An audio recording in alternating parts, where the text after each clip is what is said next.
Donc, Evelyne Josse, donc vous êtes psychologue clinicienne, vous êtes formée à l'hypnose, à l'EMDR et également à la thérapie brève. Vous êtes chargée de cours à l'Université de Lorraine, plus précisément à Metz, et vous êtes enfin formatrice en psychotraumatologie et en hypnose. Et on retiendra que vous avez écrit de nombreux ouvrages, dont le dernier à paraître en mars, a priori, aux éditions Satas, s'appelle « Les dimensions invisibles de la conscience, la mort et le deuil ».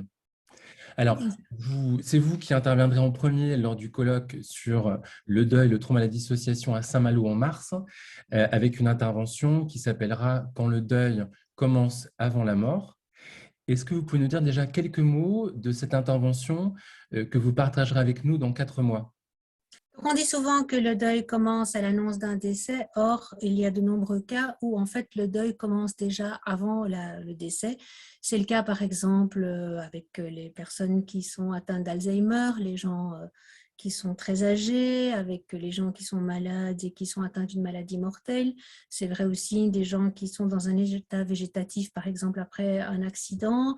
Mais c'est vrai également de personnes dont on redoute le passage à l'acte suicidaire. C'est aussi vrai pour les personnes extrêmement dépressives ou alcooliques. Et donc, dans un en fait, très grand nombre de cas, on se prépare, enfin, il y a déjà des processus psychologiques qui font qu'on se prépare à la mort.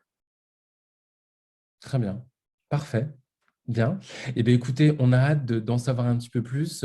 Vous partagerez plus largement cette intervention dans 4 mois. Donc, rendez-vous le vendredi 25 mars et c'est vous qui inaugurez donc ces 2 journées de conférence. C'est Merci un grand beaucoup, honneur. Evelyne. Merci à vous. À Merci. bientôt. À bientôt.